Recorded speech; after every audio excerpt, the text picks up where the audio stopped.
Hello guys, स्वागत है मेरे यूट्यूब चैनल में आप सभी का। जो चैनल में नए होंगे ना, चैनल को सब्सक्राइब कर लीजिए और मेरे टेलीग्राम में जुड़ जाइए। आपको वहाँ पर लगातार नोटिस मिलता रहेगा। एग्ज़ाम का कोई वैकेंसी आती है तो कोई वीडियो अपलोड होता है तो, और सबसे महत्वपूर्ण MCQ टेस्ट होता है। वहाँ पर आप लोग जुड़ के दे सकते हैं अपना टेस्ट और देख सकते हैं कितनी तैयारी लगभग आप कर चुके हैं, है ना। और एक नया बैच स्टार्ट करने वाला हूँ जो 26 अप्रैल से स्टार्ट होगी। उसमें आपको लिंक दिया जाएगा। डेमो क्लास में आपको जुड़ना है। वो क्लास आपका फ्री ऑफ कॉस्ट है, कोई कॉस्ट नहीं। डेमो क्लास में आइए आप लोग और आके देखिए सिलेबस क्या है और किस तरह से कवर किया जाएगा पूरे सिलेबस को, है ना। चलिए, आज का मुद्दा जो है, यानी कि टॉपिक क्या है, उसके बारे में थोड़ा बता देता हूँ। SCCL का जो सिलेबस आउट हुआ है 22,000 की ना, वो कुछ इस प्रकार का है, जो कि मैं लगभग 40% कवर करवा ही दिया हूँ। 40 या 50% हो गए। तो बता देता हूँ कहाँ तक। यहाँ तक हो गया developer work and deploying operation. उसके बाद फेंसिंग कराया था। उसके बाद ये कराया था। आज का जो टॉपिक है, ventilation, lighting and flame safety lab, है ना।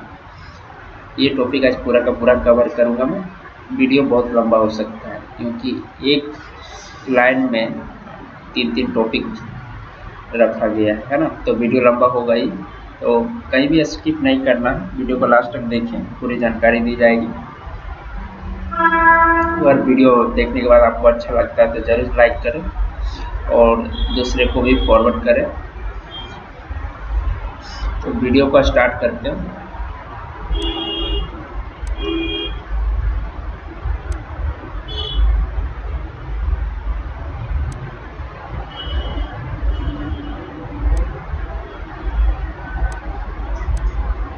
तो गाइस, सबसे पहले लाइटिंग में, अंडरग्राउंड लाइटिंग के लिए क्या क्या कर सकते हैं, वो वाइट वॉशिंग कर सकते हैं।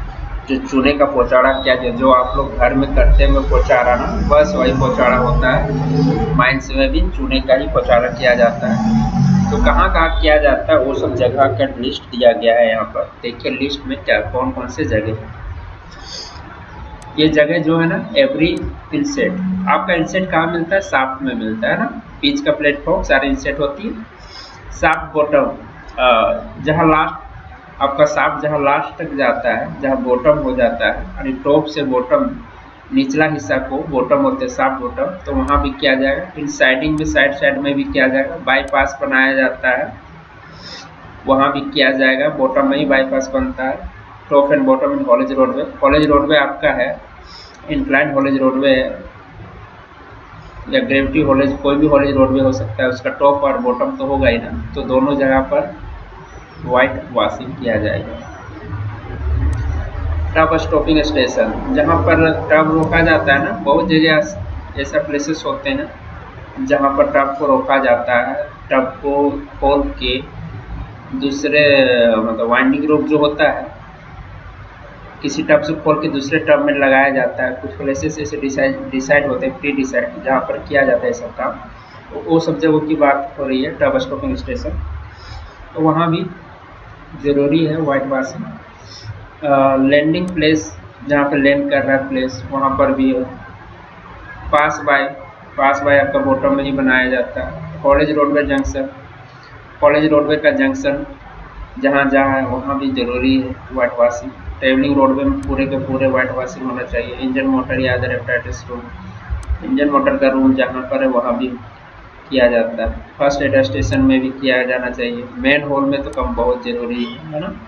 एक एस्केप हॉल है जहाँ पर कॉलेज के दोनों तरफ बनाए जाते हैं, ताकि कभी अगर रास्ता टूटता है कॉलेज का, तो आप मेन हॉल के अंदर सुरक्षित अपने आप को रख सकते हैं, है ना। उसका डायमेंशन की बात की जाए तो काफ़ी ईजी है, जो बता चुका हूँ, देख लीजिएगा वीडियो में।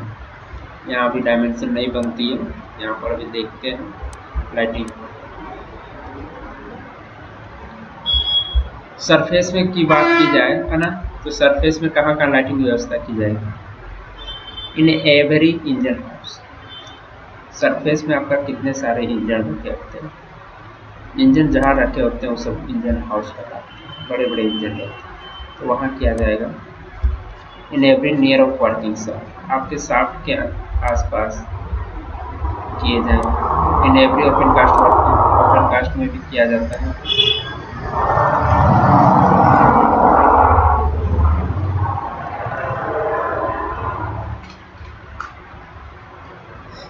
ये सब लाइटिंग की व्यवस्था है, ठीक है, ध्यान रखिएगा। वाट वॉशिंग सिवन्ना ग्राउंड में है, अब लाइटिंग का किया जा रहा है। ओपन कास्ट में होता है लाइट अरेंजमेंट करना है। इन एवरी शंटिंग या मार्चिंग आर्ट, यानी कि जहाँ पर आपका पार्किंग एरिया है मशीन टब्स के लिए या कोई गाड़ी के लिए, तो ओपन कास्ट में है तो डंपर हो सकती है, कोई मशीनरी हो सकती है। अंडरग्राउंड में होंगे तो टब हो सकती है, तो उस सब एरिया में भी करना जरूरी है। In every places where worker is working, है ना, वर्किंग छुटा हुआ, वैसा जगह जहाँ पर वर्कर काम करते हैं। काम करने की जगह बहुत सारे हो सकते हैं, उसको पूरी तरह से डिस्क्राइब नहीं किया जा सकता कहाँ काम हो, यानी आप जहाँ काम किए जा रहे हैं आपके द्वारा, या आप कोई भी काम करने के लिए सक्षम है जिस प्लेस पे, या मैनेजर ने ऑथराइज कर दिया कि आप यहीं काम करेंगे, तो वैसे जगहों पे आपका लाइटिंग अरेंजमेंट होगा।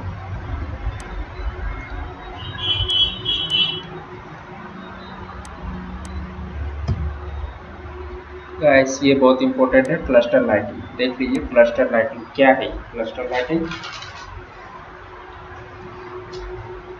क्या लिखा है, second degree, third degree, fiery seam, डिफ्लेयरिंग 15 से 20 के, एक शॉर्टकट में लिखा हुआ है, बस इसको मैं पूरी तरह से डिस्क्राइब कर देता हूँ, ठीक ना। सेकेंड डिग्री, थर्ड डिग्री एवं फायरी सीम के डिफ्लेयरिंग वर्किंग कौन कौन से, सेकेंड, थर्ड और फायरी, ये डिफ्लेयरिंग ऑपरेशन में, है ना। डिफ्लेयरिंग ऑपरेशन में 15 से 20 के फ्लेम एक गुच्छे में बांध दिया जाता है। 15-20 के फ्लेम एक साथ गुच्छा बनाकर बांध दिया जाता है, एक सूटेबल प्लेस पर खड़ा कर दिया जाता है, स्टैंड कर दिया जाता है और उसका यूज किया जाता है। तो इसी को हम लोग बोलते हैं क्लस्टर लाइटिंग, ठीक है। समझ गए में क्लस्टर लाइटिंग क्या है। 15 से 20 के फ्लेम का यूज डिफ्लोरिंग में, सेकेंड, थर्ड और फायरी सीम में, ठीक है। अब है फ्लूड लाइटिंग, ये डिग्री 1 में यूज होता है, ठीक है। तो ये भी आपका डिफ्लेयरिंग में ही यूज होता है। डिफ्लेयरिंग वर्किंग में 4 या 4 से अधिक 250 वाट के बल्ब, इसमें क्या है बल्ब 250 वाट के बल्ब, 4 या उससे ज़्यादा, डिग्री 1, ठीक है।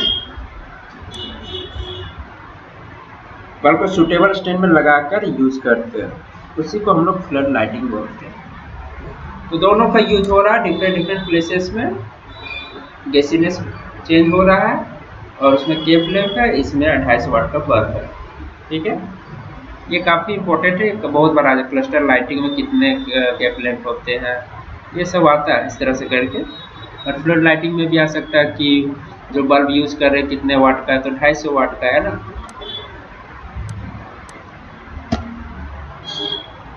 अब देखिए यूज ऑफ फ्लोरेसेंट रेडियम जिसको बोलते हैं, या लुमिनेसेंट इन अंडरग्राउंड, तो इसका यूज अंडरग्राउंड में कहाँ कहाँ होता है। रेडियम जो आपको चमकीला, अंधेरे में अगर लाइट थोड़ा सा भी पड़े तो चमकने लगता है, ठीक है।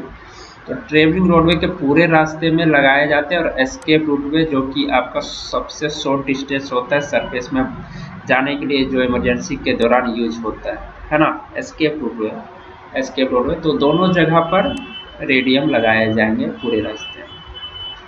प्रत्येक पर्सन को एक कैप लैंप दिया जाएगा, प्रत्येक पर्सन को एक कैप लैंप दिया जाता है। एक रेगुलेशन बनाया गया, वो कौन सा रेगुलेशन नंबर है 177 के अनुसार सभी को कैप लैंप लेना अनिवार्य है, और मैनेजर के द्वारा देना भी अनिवार्य है। According to regulation number 176 phase से, अकॉर्डिंग टू रेगुलेशन नंबर 176, ठीक है, फेज से 27 मीटर, ये डाटा जो है 27 मीटर के अंदर कोई भी इलेक्ट्रिक लाइटिंग अरेंज नहीं किए जाएंगे जहां पर इनफ्लेमेबल गैस खतरे के सीमा के अंदर पाई जाती है, यानी कि जो जलने वाली गैसेस है, जैसे कि CH4 और भी कोई गैसेस हो सकती है, CO, CO2 सारे गैसेस जल सकते हैं, ठीक है। तो वो सब का कोई जो सीमा तय किया गया है उसके अंदर अगर पाया जाता है तो वहाँ पर इलेक्ट्रिक लाइटिंग अरेंज नहीं किए जाए। कितने 27 मीटर के अंदर फेस से, है ना।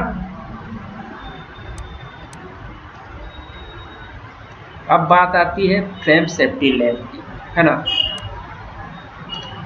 Examination of flame safety lamp, examination की बात आने, इसको कब कब चेक किया जाता है? ऑन टाइम, इन एवरी, या वंस, वन होगा या each time, one time in every 7 day, यानी 7 दिन में कम से कम एक बार फ्लेम सेफ्टी लैम्प की जांच की जाती है। वो भी कौन करेगा? मिनिमम ओवरमैन सर्टिफिकेट होल्डर, उसके साथ साथ जीटी सर्टिफिकेट भी होना अनिवार्य है, ठीक है। आगे देखिए, फ्लेम सेफ्टी लैम्प में यूज होने वाली स्पीड की कितनी मात्रा में रखी जाएगी?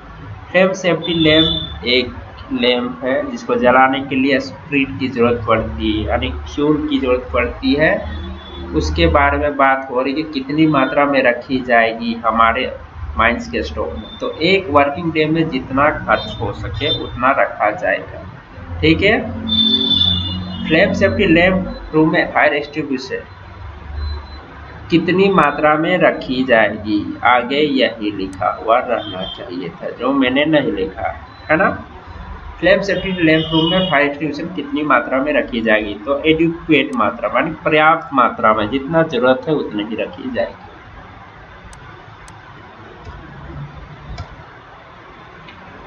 अब गाइस वेंटिलेशन पे आते हैं। प्रकाश खत्म हुआ, लाइटिंग खत्म हुआ, सेफ्टी लैम्प खत्म हुआ, अब वेंटिलेशन में एंट्री कर रहे हो। ध्यान से सुनिएगा, वीडियो स्किप नहीं करना, ठीक है। वेंटिलेशन क्या है? क्या है वेंटिलेशन? वेंटिलेशन क्या है? वेंटिलेशन सीधी सी बात, एक हवा है। एक हवा है जिसको हम लोग माइंस के अंदर भेजते हैं रिक्वायरमेंट के हिसाब से, है ना। वही वेंटिलेशन है। और अंडरग्राउंड माइंस में वेंटिलेशन क्यों किया जाता है? हमारे अंडरग्राउंड माइंस में ब्लास्टिंग होती है तो स्मोक क्रिएट होता है, इंजन चलती है, अगर भाप वाला इंजन है तो स्टीम निकलेगी, डस्ट निकलती है, ड्रिलिंग हो रही है, ब्लास्टिंग हो रही है तो डस्ट क्रिएट होता है। तो इन तीनों को दूर करने के लिए, इनफ्लेमेबल या नॉक्सियस गैसेस को डाइल्यूट करने के लिए, ये सब गैसेस भी अंडरग्राउंड माइंस में पाई जाती, उसको क्या करना है? सरफेस में वापस भेज देना है। तो उसको डाइल्यूट करने के लिए ऑक्सीजन की मात्रा माइंस के अंदर बहुत कम होती है, जितना अंदर जाते हैं उतना कम होते जाता है। उस समय एक मानव या मनुष्य या ह्यूमन बोल सकते हैं, जिसको जिंदा रहने के लिए ऑक्सीजन, सफिशिएंट ऑक्सीजन जरूरी है, नहीं तो उसको क्या होगा? चक्कर आएंगे, सिर दर्द होंगे, बेहोशी होगी, मृत्यु हो सकती है ना। तो सफिशिएंट ऑक्सीजन पहुंचाने के लिए भी टेम्परेचर एंड ह्यूमिडिटी, आपका अंडरग्राउंड माइंस में 38 सेंटीमीटर में 1 डिग्री सेंटीग्रेड बढ़ जाता है इंडियन स्टैंडर्ड के हिसाब से, इंडियन माइंस के हिसाब से। तो टेम्परेचर को भी मेंटेन करके रखने के लिए हवा भेजेंगे ठंडा ठंडा, तो फिर टेम्परेचर मेंटेन होगा, ह्यूमिडिटी भी मेंटेन किया जा सकता है, यानी ठंडा हवा भेजा जाता है, ठीक है। अंडरग्राउंड माइंस में ठंडा हवा भेजा जा, ठंडा एंड शुद्ध हवा भेजा जाता है। तो ये सब चारों रीजन से, इसलिए वेंटिलेशन करना हमारा जरूरी हो जाता है। एक वेंटिलेशन ऑफिसर अपॉइंट किया जाता है, वो ये सब काम देख लेता है अपना, है ना। काफ़ी अरेंजमेंट लगाया जाता है इसके लिए। अब बात की जाए, हवा तो भेजनी है, लेकिन कितनी हवा भेजनी है ना, यही बात है मुद्दा कि हम हवा भेजना चाहते हैं, कितना भेजें हमें तो पता ही नहीं। तो आज पता चल जाएगा। देखिए अंडरग्राउंड माइंस में कितनी हवा होनी चाहिए, ठीक है। According to man power, man power के अनुसार, मैन पावर का मतलब है आदमी कितने काम कर रहे हैं माइंस के अंदर। एक बंदा पे 6 मीटर क्यूब पर मिनट हवा होना चाहिए, है ना। 100 बंदे कितने हो जाएंगे? 100 से इंटू कर देंगे, 600 मीटर क्यूब पर मिनट। और प्रोडक्शन के हिसाब से देखा जाए, आपका कोयला ब्लास्टिंग होकर निकलता है यानी प्रोडक्शन होता है 1 टन 2 टन 3 टन, टन के हिसाब से देखा जाए तो 2.5 मीटर क्यूब पर मिनट पर टन। समझ गए बात को? तो इतना हवा भेजना रहता है। अब पता नहीं अभी दोनों में से कौन किस रूल को फॉलो करें, ये भी कंफ्यूजन है। कंफ्यूजन यहाँ दूर हो जाता है। यहाँ क्या लिखा है, विच इज मोर। इसका मतलब यही कि दोनों में से जो ज़्यादा होगा उतनी हवा भेजना। लेकिन गाइस उतनी हवा भेजने से काम नहीं चलती है, क्योंकि अंडरग्राउंड माइंस में लीकेजेस होती है स्टोपिंग के थ्रू। काफ़ी जगह लीकेज होती है, बहुत ऐसे जगह है। इसलिए हम लोग क्या करते हैं, अगर हमारा 600 मीटर क्यूब पर मिनट का रिक्वायरमेंट है तो उस जगह पर हम लोग 1200 भेजते हैं। 1200 से कम नहीं भेजते हैं, क्योंकि हमारा जो हवा है आधा लगभग लीक हो जाता है। ठीक है, तो इसको इंश्योर करने के लिए, वेंटिलेशन को बढ़ावा देने के लिए हम डबल भेजते हैं, तब हमारा वेंटिलेशन अच्छे से हो जाता है। उम्मीद है आप लोग सही से समझ पा रहे होंगे, और मेरा जो समझा रहे हैं वो स्टाइल काफ़ी अच्छा हो सकता है या होगा। उम्मीद है आप समझ गए होंगे जो मैंने बोला अभी तक। अब देखिए माइन गैसेस का परमिसिबल लिमिट, हमारे गैसेस इतने पाए गए माइंस में, सबका परमिसिबल लिमिट देखिए क्या क्या है। नॉट लेस देन 19%, ऑक्सीजन की मात्रा 19% से कम नहीं होना चाहिए,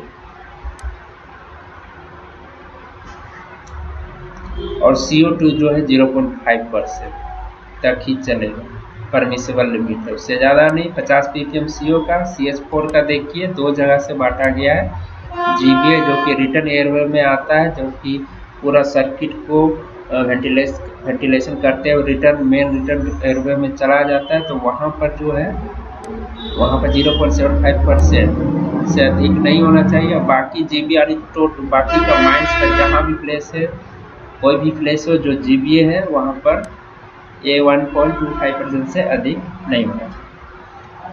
तो गाइस यहाँ पर एक चीज़ बता देना चाहता हूँ, दो चीज़ को छोड़कर बाकी सभी जगह का प्लेस GBA में आता है। एक है शील्ड ऑफ एरिया, एक बोर होल। ठीक है, ये दोनों GBA general body of air में नहीं आता है, बाकी सब आता है। अब हाइड्रोजन सल्फाइड की बात की तो 10 ppm है।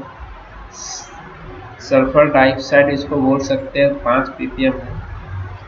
NOx 5 ppm। और वेट बल्ब टेम्परेचर बहुत इंपॉर्टेंट, काफ़ी एग्जाम में आता है। ठीक है, काफ़ी मोटा हो जा रहा है, इसको छोड़ा है।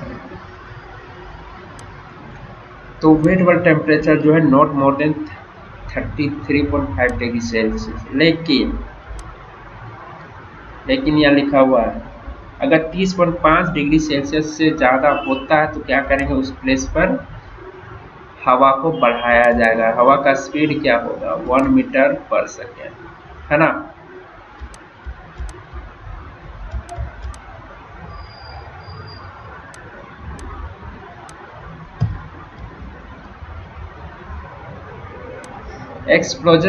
एक्सप्लोजन लिमिट, यानी कि बहुत सारे गैसेस है जो एक्सप्लोड होते हैं, है ना।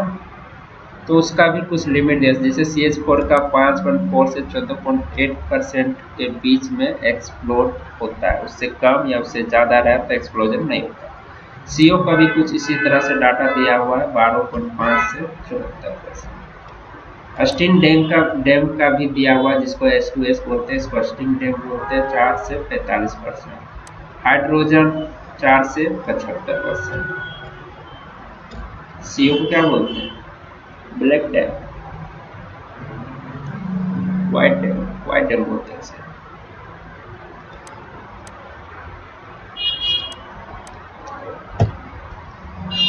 आप देखिए क्या लिखा, एयर सैंपल एंड टेम्परेचर लेने का टाइम इंटरवल एटलीस्ट कितना होना चाहिए, 30 दिन। एयर सैंपल जो माइन से लिए जाते हैं एंड टेम्परेचर जो मापा जाता है 30 दिन में कम से कम एक बार मापा जाता है माइंस का। सरफेस पर MMB किसी सॉफ्ट एनक्लाइंड माउस से दूरी पर बिठाया जाएगा। सरफेस पर जब हमारा MMB बिठाया जाता है ना, तो क्या होता है, उसका कुछ डिस्टेंस दिया गया है, तो नॉट लेस देन 10 मीटर दिया गया सरफेस में MMB किसी सॉफ्ट एनक्लाइंड, है ना। चलिए सोर्स ऑफ पावर देखिए, MMB जो है कि बहुत महत्वपूर्ण मशीन है, या मशीनरी बोल सकते हैं, या कंपोनेंट बोल सकते हैं वेंटिलेशन के लिए, या टूल्स भी बोल सकते हैं, बहुत इंपॉर्टेंट है। तो उसके लिए दो कनेक्शन दिए जाते हैं। एक अगर गलती से पावर सप्लाई नहीं कर पा रहा तो दूसरा पावर सप्लाई करे और एमएमबी हमारा बंद ना हो, क्योंकि वो माइंस के पूरे हवा को या तो खींच सकता है, एग्जॉस्ट टाइप है तो खींच सकता है, फोर्सिंग टाइप है तो हवा को अंदर धकेल सकता है, यानी अंदर हवा भेज सकता है ना। तो व्यक्ति अंदर में काम करे उसको प्रॉपर हवा चाहिए। काफ़ी गैसेस का जमाव होता है, अगर नहीं वेंटिलेशन तो जमाव होते जाएगा और काफ़ी प्रॉब्लम क्रिएट। इसमें 2 मिनिमम सोर्स ऑफ पावर रखे जाएंगे। बूस्टर फैन इंस्टॉलेशन करने से पहले 7 दिन पहले बूस्टर फैन जो है हम लोग इंस्टॉल जब माइंस में करते हैं 7 दिन पहले रीजनल इंस्पेक्टर ऑफ माइंस को नोटिस कर देंगे कि भैया हम लोग इंस्टॉल करेंगे, हमारे माइंस में हवा की कमी हो रही है, हमें हवा को बढ़ाना है ना।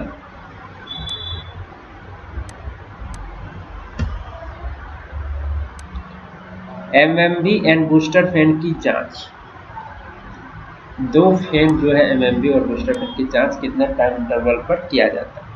7 दिन में मिनिमम, है ना। एक बार 7 दिन में कर लिया जाता है। एक्सपेक्ट अगला देखते हैं, ऑक्सिलरी फैन को कोई एमएमबी जैसे एमएमबी बूस्टर फैन को इंस्टॉल करने से कितने दिनों के अंदर माइंड मैनेजर एक स्टैंडिंग ऑर्डर, स्टैंडिंग ऑर्डर जो बनाया जाता है कि एमएमबी हम लोग यूज कर रहे हैं, किस तरह से यूज करेंगे, उसमें लिखा रहता है, प्रिकॉशंस लिखे रहते हैं, तो 30 दिनों के अंदर बनाए जाते हैं ना। Main intake and main return में वेंटिलेशन डोर लगाई जाएगी। आपका जो मेन इंटेक है जहाँ से हवा मेन घुस रहा है, जहाँ से उसके बाद रिटर्न एक हवा का मेन रिटर्न होता है जो कि सारे हवा को अपने रास्ते से लेकर बाहर जाता है, तो सब मेन होते हैं, मेन रिटर्न और मेन इंटेक। तो कम से कम 2 डोर लगे रहते हैं वहाँ। अगर रिवर्सियल टाइप का होगा तो कम से कम 3 को लगाए जाएंगे। डोर की बात की जा रही है, ठीक है।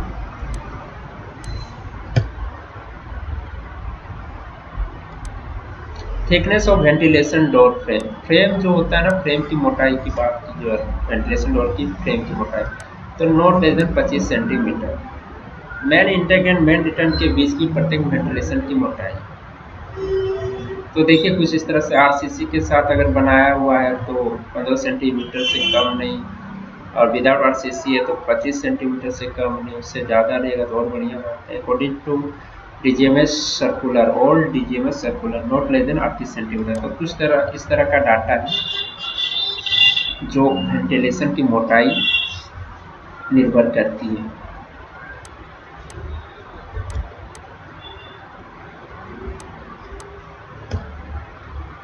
डायमेंशन की बात की जाए तो यहाँ देखिए एयर क्रॉसिंग जो बनाए जाते हैं, अगर आप 2 हवा आपस में मिल रहे हैं, इंटेक रिटर्न एक कहीं मिल जाता है तो क्या होता है, सर्किट ब्रेक कर जाता है, दोनों हवा आपस में मिल जाती है, तो उस समय वहाँ पर हम लोग एयर क्रॉसिंग बनाते हैं ताकि जो हवा अंदर जा रही है उसको अलग रास्ता मिले और जो अंदर से बाहर जा रहा है उसके लिए अलग रास्ता मिले, तो वो सब एयर क्रॉसिंग बना के अलग अलग कर दिए जाते हैं। तो उसकी डायमेंशन की बात की जा रही, तो एयर क्रॉसिंग का पार्टीशन यानी छत जो बनाया जाएगा ना, एनवाल की थिकनेस 25 सेंटीमीटर से कम रहेगी, जो विदाउट आरसीसी होती है ना। अब बोल रही हूँ आरसीसी क्या है, तो आरसीसी सीमेंट वोमेंट रहता है और घर में जैसे ज्वाइंट करते हो ना, घर बनाया जाता है ईंट को में सीमेंट मिला के, उसी तरह से उसी को बोलते हैं आरसीसी। पार्टीशन छत एंड वॉल की थिकनेस की बात की जाए तो 15 सेंटीमीटर से कम नहीं विथ आरसीसी।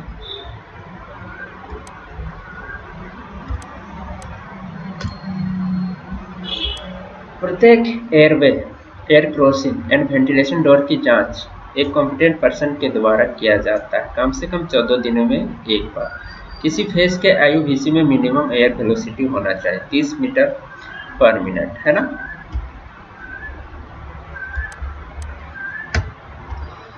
अब देखिए कुछ डाटे हैं यहाँ पर, इसको देखना बहुत जरूरी है। अंडरग्राउंड माइंस के डिफरेंट प्लेसेस में maximum air velocity, conveyor roadway जहाँ पे लोडिंग पॉइंट भी बोल सकते हैं या ट्रांसफर पॉइंट है, वहाँ पर मैक्सिमम हवा 4 मीटर पर सेकेंड होना चाहिए। एयर शाफ्ट जिसमें वाइंडिंग ना लगा हुआ है ना, वाइंडिंग अभी तक जिसमें नहीं लगा गया है उसमें 15 मीटर एक्सीड नहीं होना चाहिए। Working faces of long wall and board pillar, यानी जहाँ पर काम हो रहा है चाहे लॉन्ग वॉल हो या बोर्ड पिलर, 15 ms है ना, मीटर पर सेकेंड। फैन ड्रिफ्ट, आपका जो यहाँ पर फैन लगाया गया ड्रिफ्ट में, उस ड्रिफ्ट में हवा कितनी होनी चाहिए, 4 ms। एयर शाफ्ट जिसमें मटेरियल वाइंडिंग लगा हो, यानी कि जिसमें मटेरियल का आना जाना हो रहा है, वहाँ की बात हो रही है एयर शाफ्ट की। तो 12 ms। एयर शाफ्ट जिसमें आदमी लोग आना जाना करेगा 8 ms। College roadway 8 ms। Other roadway example में ट्रेवलिंग रोडवे ले लीजिए 6 ms।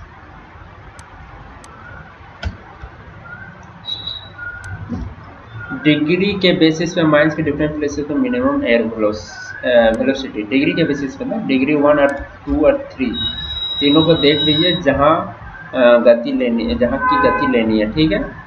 हवा की गति कितनी होनी चाहिए, मीटर पर मिनट। ऐसे ठीक बाहर के वेंटिलेशन कनेक्शन में कितना होना चाहिए, 30 मीटर पर मिनट, चाहे डिग्री 1 हो या डिग्री 2 या डिग्री 3, तीनों के लिए कंडीशन एक ही। अब डिग्री 1 और 2 के लिए ओपन या क्लोज फेस से 4 मीटर 4.5 मीटर, ठीक है। वहाँ कितना होना चाहिए, 30 ही होना चाहिए, 30 मीटर पर मिनट। 4 मीटर दूर ब्रिटिश क्लॉथ के इंटेक में, यानी ब्रिटिश क्लॉथ जहाँ लगाया जाता है उसके इंटेक के तरफ हम लोग नापेंगे। हवा पाइप के हवा छोड़ने वाला माउथ से 7 मीटर दूर, यानी 7.5 मीटर दूर कितना होता है, 15 मीटर पर मिनट। तीसरा नंबर पे लॉन्गवाल फेस के मैक्सिमम एरिया, यानी लॉन्गवाल फेस जब पीरियड होता है ना तो काफ़ी लंबा फेस चलता है, तो जिस फेस के पास, जिस जगह के पास सबसे चौड़ा रास्ता बना हुआ, तो वहाँ की बात की जाए, वहाँ 7 मीटर पर मिनट हवा भरी है।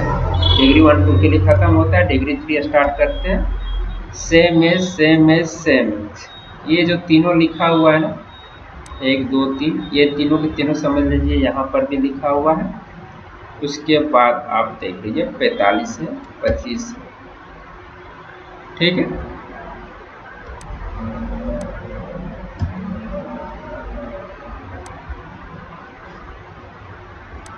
अंडरग्राउंड माइंस में बूस्टर फैन इंस्टॉल करने के लिए कितनी दूरी तक प्लास्टर किया जाए, तो अंडरग्राउंड माइंस में जब बूस्टर फैन हम लोग इंस्टॉल करते हैं ना, तो चारों तरफ से इसको प्लास्टर कर दिया जाता है। तो रेडियस है कुछ देख लीजिए, कम से कम 5 मीटर तक इन एवरी डायरेक्शन में, है ना, कोई भी डायरेक्शन है 5 मीटर के रेडियस तक। अंडरग्राउंड माइंस के वेंटिलेशन सर्किट में चेंजिंग का नोटिस दिया जाएगा।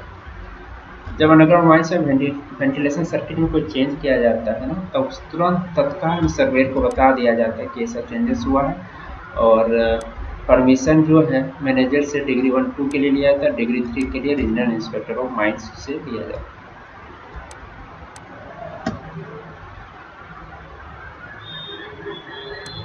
Ventilation appliances and tool, ventilation को बढ़ावा देने के लिए हम लोग कुछ कंपोनेंट यूज करते हैं जो इस प्रकार, जैसे कि memory, airlock, ventilation stopping, ventilation door, British cloth, regulators, air crossing, auxiliary fan, booster fan, air duct and GI seat.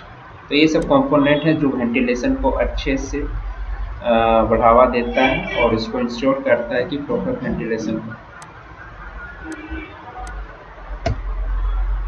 Dewatering करते समय सुपरविजन कौन करेगा, तो माइंस में जो पानी जो भरा रहता है ना, सम्प जहाँ बनाया जाता है वहाँ पानी को इकट्ठा किया जाता है, सारे कहीं मेन सम्प होते हैं, कहीं छोटे छोटे सम्प्स होते हैं, तो सारे मेन सम्प में जमा किया जाता है। तो वो सब सारे जो सम्प होते हैं ना, वहाँ के सुपरविजन करने के लिए मिनिमम क्वालिफिकेशन माइनिंग सरदार होना चाहिए।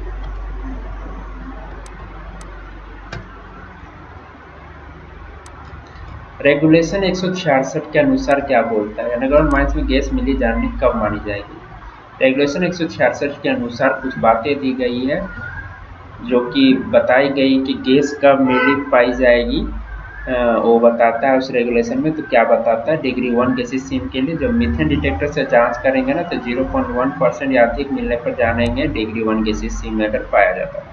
डिग्री 2 गैसीय सीम में अगर मीथेन डिटेक्टर से जांच करते हैं 0.5% या उससे अधिक गैस मिलता है, तो डिग्री 2 हम लोग मानेंगे उसको। डिग्री 3 गैसीय सीम कब मानेंगे, मीथेन डिटेक्टर से जांच करने पर 1.2% या अधिक मिलने पर। डिग्री 3 में एक और कंपोनेंट दिया हुआ, एक और टूल है जो फ्लेम सेफ्टी लैंप है, के नीचे किए गए पलीते पर गैस की मौजूदगी मालूम होने पर। तो फ्लेम सेफ्टी लैंप से भी हम लोग मालूम कर सकते हैं गैस है कि नहीं और कितना परसेंटेज है, उसमें भी पता चल ही जाता है लगभग, तो है ना। तो इस तरह से अगर गैस हमारा पाया जाता है इस डाटा के अनुसार, तो हम लोग बोलेंगे डिग्री 1 में है, डिग्री 2 है या डिग्री 3।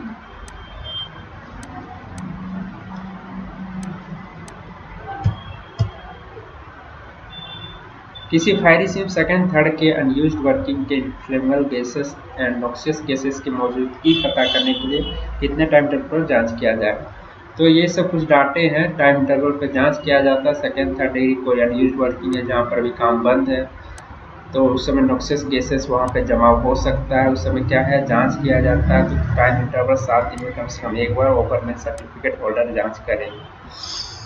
एयर सैंपल से मीथेन का अगर परसेंटेज जानने के लिए 3 दिन में एनालिसिस करा लिया जाएगा, सभी गैसेस को जानने के लिए 2 दिन, यानी कि आपका सिर्फ मीथेन जानना है तो 3 दिन में करवा सकते हैं। सभी गैसेस का परसेंटेज जानने के लिए आप 2 दिन के अंदर ही करवाएं, ताकि आपका जो गैसेस है उसका मात्रा सही ढंग से अच्छे से एक्यूरेट पता चले। अंडरग्राउंड माइंस में रिलाइटिंग स्टेशन कहाँ बनाया जाता है गाइस? रिलाइटिंग स्टेशन एक वैसा स्टेशन होता है जहाँ पे फ्लेम सेफ्टी लैंप को जलाया जाता है ना, तो मेन इंटेक एयरवे में बनाया जाता है।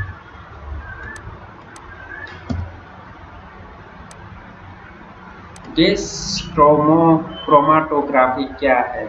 एक इंस्ट्रूमेंट है और कुछ नहीं है, गैस एनालिसिस करने वाला इंस्ट्रूमेंट है। माइंस से लिए गए सैंपल को एनालिसिस करके सभी गैसों का क्या बताता है?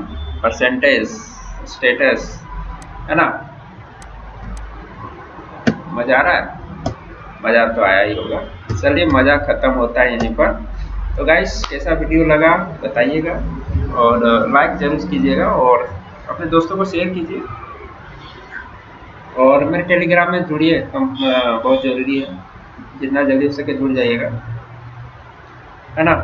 और मेरा क्लास 26 अप्रैल को जरूर अटेंड करिएगा। आप लोग से काफ़ी उम्मीदें हैं, वो फ्री डेमो क्लास है, कोई दिक्कत नहीं, जितने लोग जुड़ेंगे मुझे काफ़ी खुशी होगी। उसके बाद आप लोग अपने हिसाब से जुड़ेंगे, ठीक है। तो वीडियो को यहीं समाप्त करते हैं। अगले वीडियो के लिए जल्दी अपलोड करूँगा। अभी टाइम ठीक है, टाइम निकल पा रहा है, जल्दी डाल दूँगा, सिलेबस कंप्लीट करा दूँगा, टेंशन न लीजिएगा। और इम्पोर्टेंट बात बता रहा हूँ कि SCCL में अभी केस हुआ है, तो केस हुआ है तो लेट होगा ही ना, जज जो है लेट फैसला होगा, तो काफ़ी टाइम है आप लोगों के पास, समय से पहले कंप्लीट हो जाएगा, है ना। चलिए, मिलते हैं, तब तक के लिए जय हिंद, जय भारत।